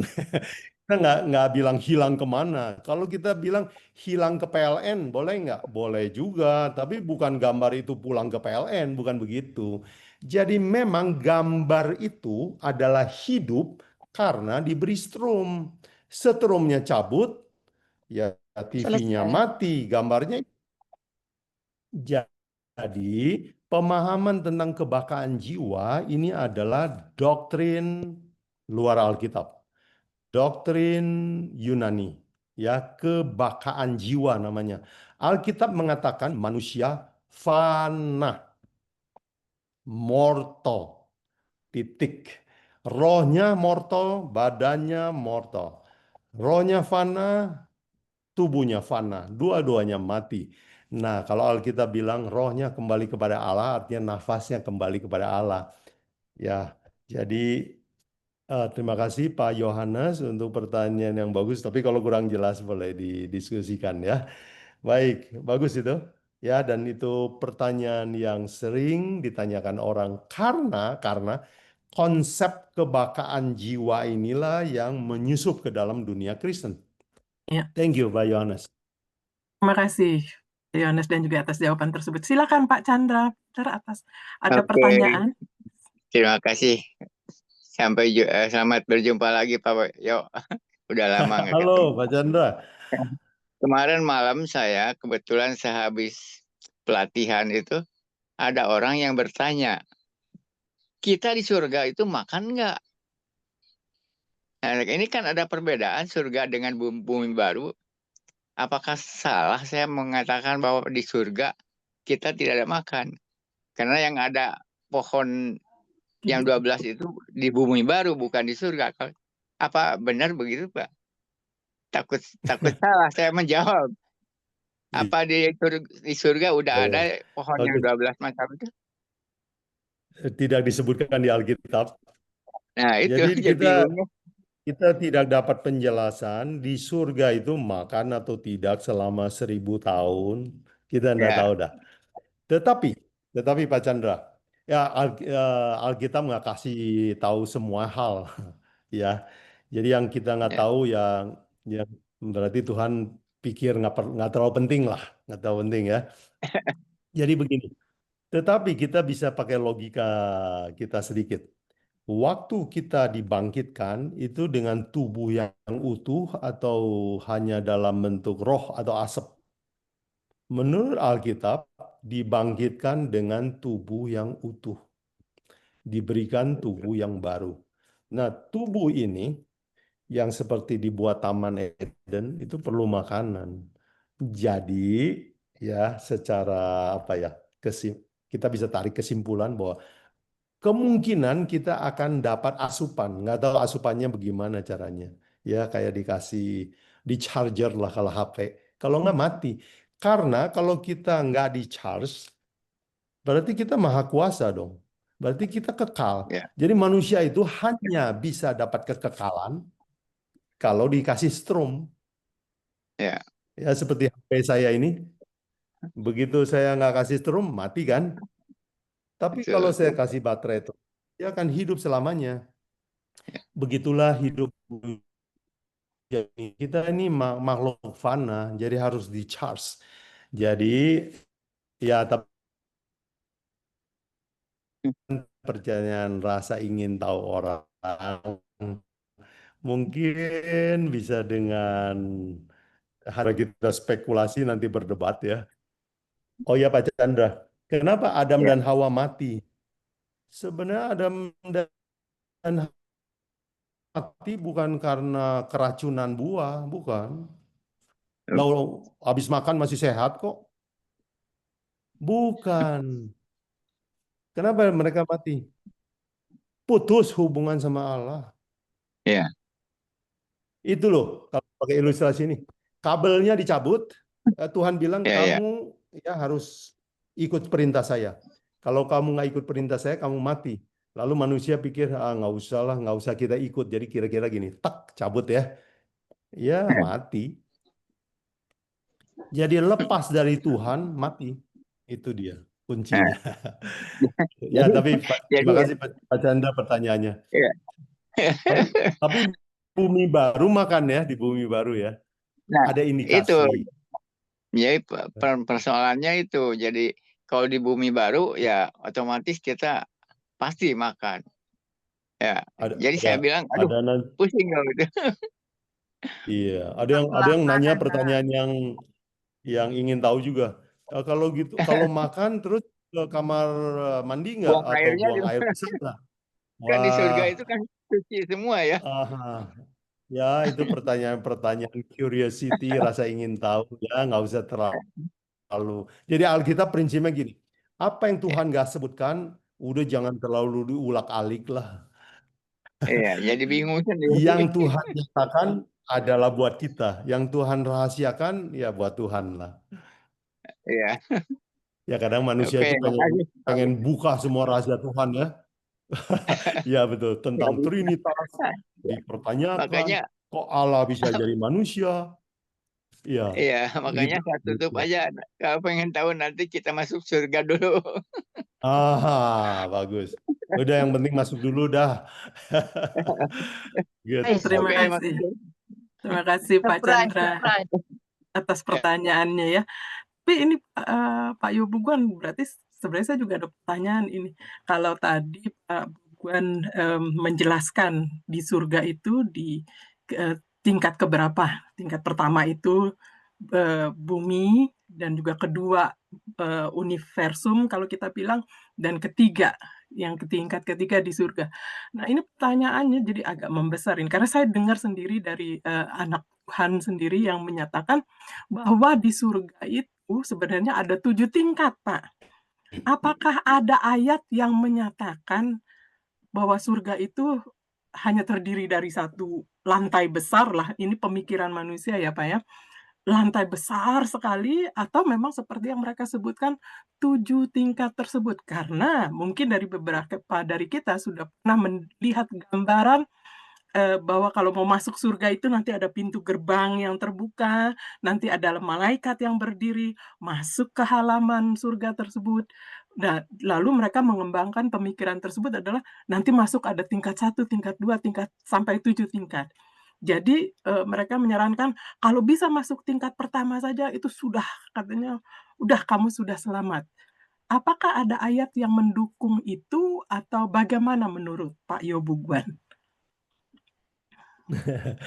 Saya belum ketemu sih kalau ayat surga 7 tingkat. Ya, 7 tingkat ya. Ya, mungkin itu ajaran yang orang ya. Dari Oke. Muslim itu. Ya. Pakai lift. Dan Mohon maaf, apakah bukan dari di Muslim, ini dari Kristen, Pak.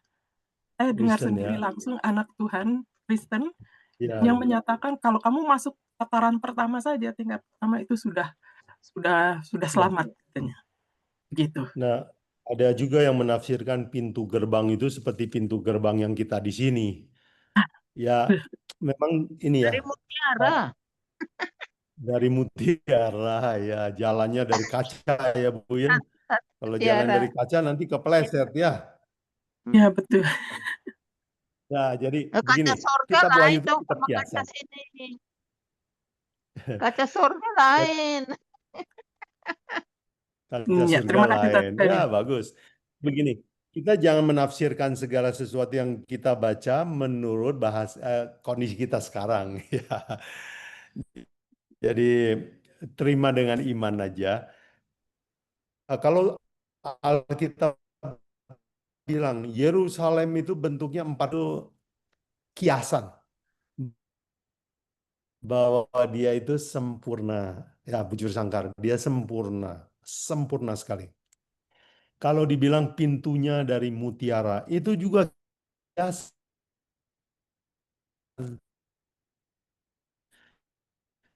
Karena Tuhan itu kesulitan menjelaskan, Ibu Like mau terangkan gaya hidup orang Jerman, kan kadang agak susah juga ya.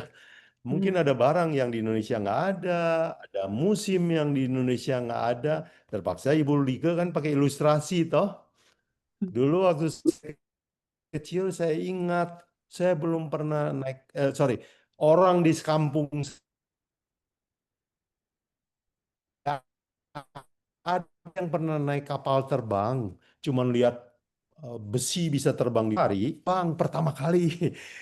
Jadi orang sekampung saya yang paling pertama terbang. Kampung interview saya. Dan pertanyaannya begini, gimana rasanya pesawat terbang? Masuk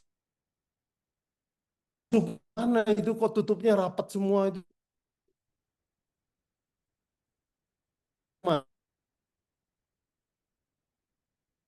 Terus kok pesawatnya kecil kok kalian bisa masuk di dalam?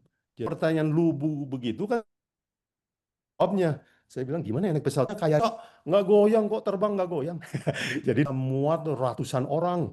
Orang-orang itu bilang, "Ah, masuk ratusan orang? Loh kok kelihatan kecil?" Jadi susah juga saya menerangkan kepada orang yang belum pernah naik pesawat terbang. Jadi saya hanya coba sebisanya, ya, kayak di rumah, kayak di bus, tapi nggak seperti bus. Jadi, nah ilustrasi bus, ilustrasi seperti rumah tidak sempurna. Cuman saya berusaha menjelaskan pakai bahasa mereka. Jadi saya kira surga ini adalah sesuatu yang indah, susah neranginnya. Tuhan cuma mau kasih sedikit intipan awal supaya kita itu kepengen, waduh kayaknya bagus ya. Nggak tahu bagusnya segimana. Ya udah pokoknya pengen masuk dah. Ya semoga saudara semua rindu. Pengen masuk dah. Begitu Bu Lika. Ya, Terima jadi kasih. memang susah jelasin ini. Iya. Tapi nggak ada sih, saya nggak tahu tingkat-tingkatnya lah. Dan konstruksinya apakah pakai beton atau apapun. Nah, Paulus kasih kasih pesan sama kita. Apa yang pernah dilihat mata, apa yang tidak pernah didengar telinga, yang pernah dikecap oleh manusia, disediakan Allah bagi orang yang menantikan Dia. Jadi much better than what you think. Itu kabar baiknya. Terima kasih Bu Amin. Lika. Terima kasih Pak Semoga. Yobuguan atas jawaban tersebut. Masih adakah pertanyaan dari Bapak Ibu? Kak Hotma sudah mengangkat tangan, silakan dinyalakan mikrofonnya Kak. Selamat malam buat kita semua, selamat siang. Tadi Pak Yobuguan bilang kalau kita mati semuanya ya, rohnya dan tubuhnya. Saya setuju. Setujunya kenapa Pak? Ini saya juga nggak tahu ya, apakah ini ini saya bilang setuju karena saya ketika ibu saya mau meninggal 2 hari sebelumnya, saya udah kehilangan kontak batin. Aha. Roh itu batin ya Pak ya. Jadi ketika ibu saya tidak ada lagi, saya nggak punya kontak batin lagi. Berarti seperti tadi Bapak Yobukan bilang, kalau orang meninggal, itu meninggal rohnya juga dan tubuhnya juga, dan saya setuju. Karena saya dari pengalaman itu yang saya bisa lihat. Biasanya saya kontak dengan ibu saya, karena ibu saya di Indonesia, saya di Jerman, saya bisa kontak kalau dia gimana-gimana rohnya gitu ya, batinnya. Tetapi ketika 2 hari ibu saya sebelum tinggalkan saya sudah nggak ada kontak sama dia. Jadi saya pikir saya setuju dua-duanya meninggal, dua-duanya tidur gitu loh. Artinya nggak hidup lagi gitu, jadi nggak bisa kontak lagi. Kira-kira begitu aja Pak. Saya nggak nanya, tapi ya, nggak tahu ya benar nggak benernya, saya kurang nggak menjadi pertanyaan gitu. Tapi saya setuju yang Bapak bilang tadi. Ya, terima kasih Terima Bu kasih. Hotma. Nah, terima kasih tambahannya Bu Hotma itu jadi membenarkan ya itu. Begini, pengalaman bukanlah iman, ya. Ya.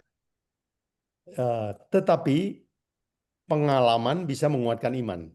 Iman itu dasarnya firman Tuhan. Jadi Ibu Hotma kebetulan pengalamannya mendukung Alkitab. Tetapi dalam pengalaman hidup kita bisa saja perasaan kita bertentangan sama ajaran Alkitab.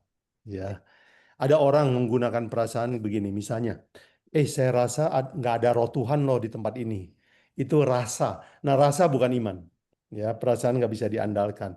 Jadi kita kalau beriman itu Tuhan bilang apa, saya pegang. Itu namanya iman. Pengalaman hanya memperkuat saja iman kita. Terima kasih Bu Hotma.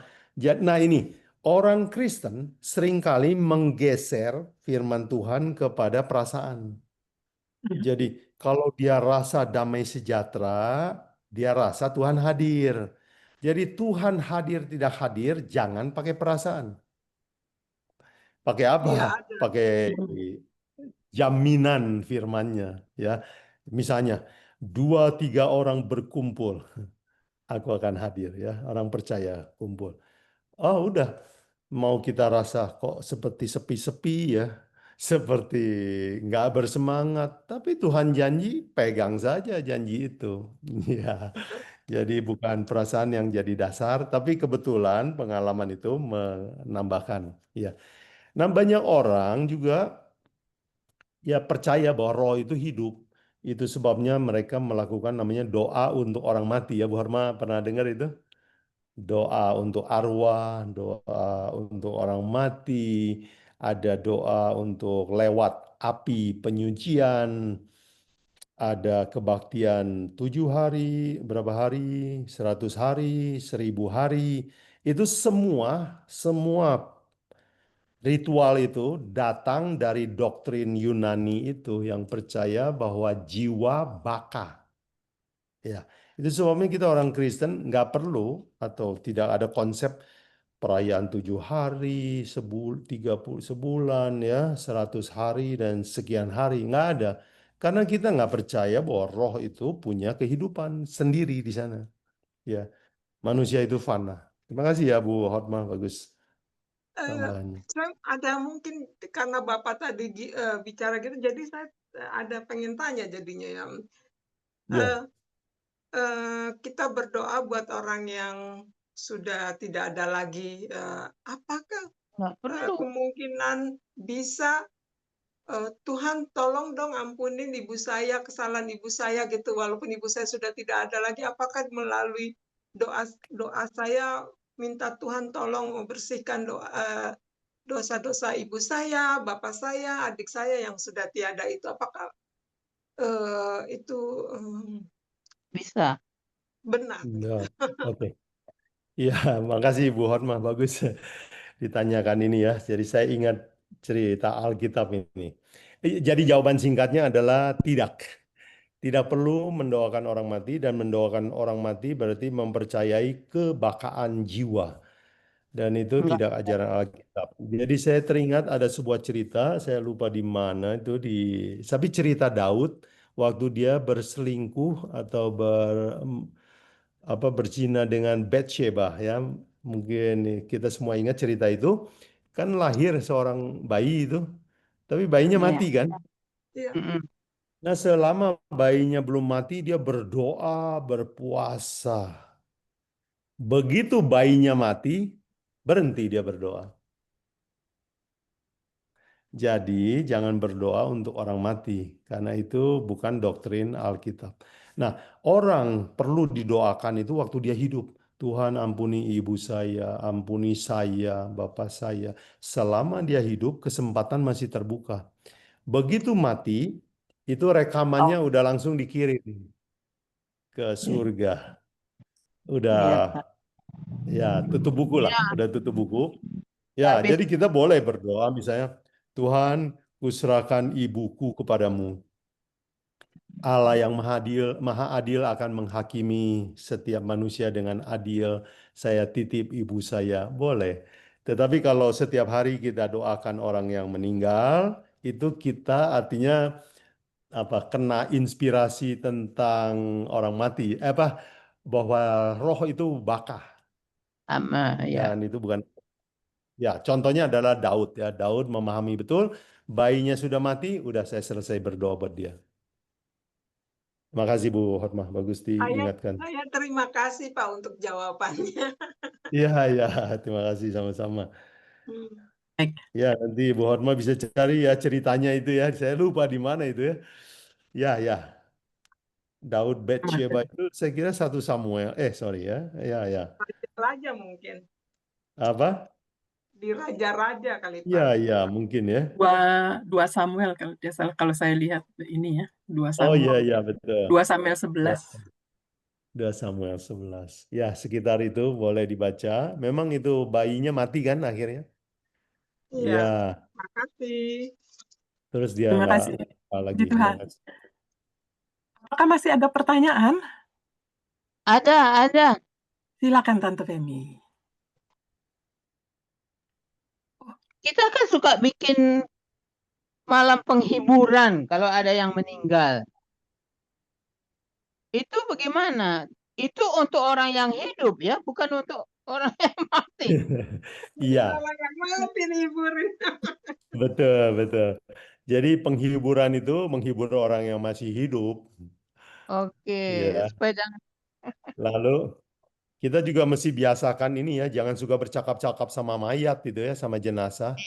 Ya, saya sering lihat ada orang ya ditepuk-tepuk, baik-baiklah kau jalan ya, sama kayak ngobrol sama jenazah. Ya, kadang ada orang terbawa emosi, kita nggak apa-apa lah, paham. Tapi kalau kita mau benar secara doktrin, teologi, jangan ajak ngobrol sama jenazah. Ya, atau goodbye my friend, ya apalah. Eh, ya, tapi ada orang juga yang berdoa di Ya, depan jenazah, mendoakan jenazah, tapi bukan. saya, Jadi kita boleh berdoa di samping jenazah, kita doakan keluarganya. saya ingat saya punya mama waktu dia waktu saya punya kakak perempuan mau menikah, papa saya sudah nggak ada. Dia pergi ke kuburan. Jadi Oh, sepertinya dia merasa kayak dia sendirian. Jadi begitu. Jadi saya nggak tahu dia di sana berdoa atau apa, nggak tahu. Cuman dia bilang dia pergi ke kuburan, katanya itu kuburan papa. iya, baik. Ya, sering ada orang begitu juga. Tapi kadang orang Kristen juga sering berlebihan juga. Kuburan itu di dekornya itu lebih mahal dari rumah orang biasa ya. Kalau orang Tionghoa zaman dulu keterlaluan juga itu.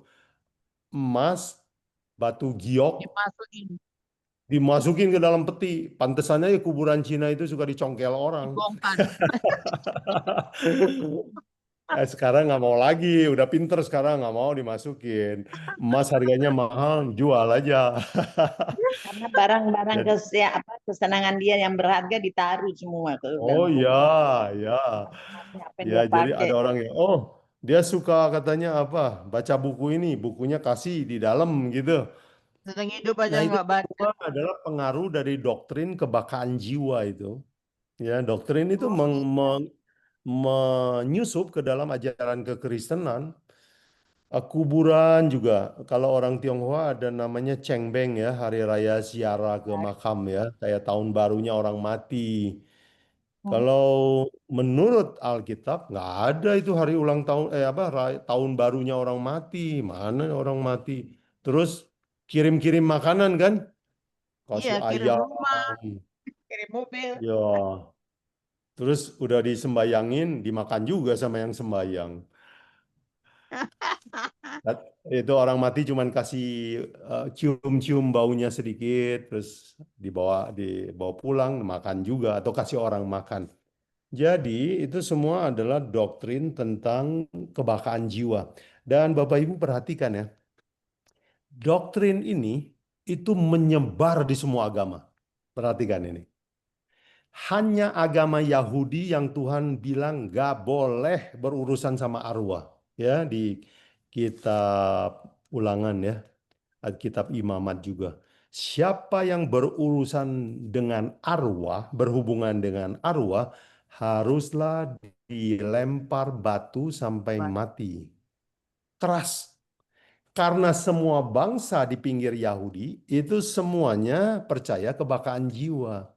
Nah, hari ini kekristenan jebol masuk ke dalam kekristenan. Masuk. Iya. Ya. Begitu. Jadi hati-hati juga, jangan terlalu memuliakan kuburan juga. Ya boleh besuk-besuk kuburan, tapi nggak usah di hari raya tertentu lah. Ya atau nggak ada lah, orang mati nggak ada hari rayanya. Nggak ada hari jadinya. Iya. Bahkan sebenarnya ada ayat di Alkitab juga, jangan mendekorasi kuburan itu terlalu berlebihan itu. Kuburan orang terkenal di Alkitab, Bapak Ibu tahu nggak? Tuhan itu sembunyikan kuburannya. Musa Musa. kuburannya nggak ada yang tahu. Abraham sampai sekarang kuburannya nggak tahu. Sarah di mana kuburannya nggak ada yang tahu. Bayangkan ya, ini manusia ini pemuja-pemuja mistik-mistik gitu ya. Kalau kuburan Musa sekarang masih ada, kebayang nggak itu pengunjungnya berapa banyak itu? Iya. Kalau kuburan Abraham masih ada, orang Yahudi mau sujud-sujud itu. Dan menjadikan kuburan itu seperti berhala juga. Iya. Saya pernah bertugas di Manado malam Natal, kaget saya. Saya waktu kan tempat kamar saya itu menghadap kuburan. Saya lihat kok kira lampu itu bisa jalan melayang di kuburan. Panjang itu, lampu panjang bisa melayang di kuburan. Saya pikir secara apa namanya mendengar cerita rakyat kan, oh banyak setan di kuburan kan. Jadi saya pikir, waduh setan. Tapi karena saya penasaran, tetap saya perhatikan juga apa ini kok lampu bisa bergerak sendiri. Rupanya orang Manado punya kebiasaan malam Natal pakai baju hitam, bawa lilin, bawa lampu, pergi ke kuburan, ya Oh, jadi berdoa, nggak minta kelihatan. inspirasi. Jadi karena bajunya hitam, nggak kelihatan kalau orang lagi Iya, jalan. Jadi malam. yang kelihatan cuma lampunya bergerak.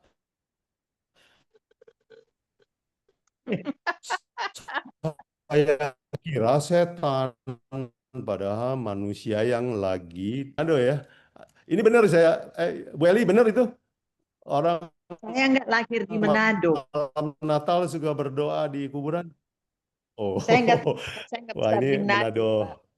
Ya, saya nggak Iya, besar di iya, sini, iya, besar di tapi iya, iya. saya ingat Saya ibu pernah tinggal saya di sana 6 yang bulan. meninggal, dia bilang sama anak-anaknya, kalau saya mati jangan nggak usah bikin foto terus kalian lihat terus segala macam, nggak usah bikin 3 hari 40 hari, jangan, nggak usah, mami nggak perlu itu.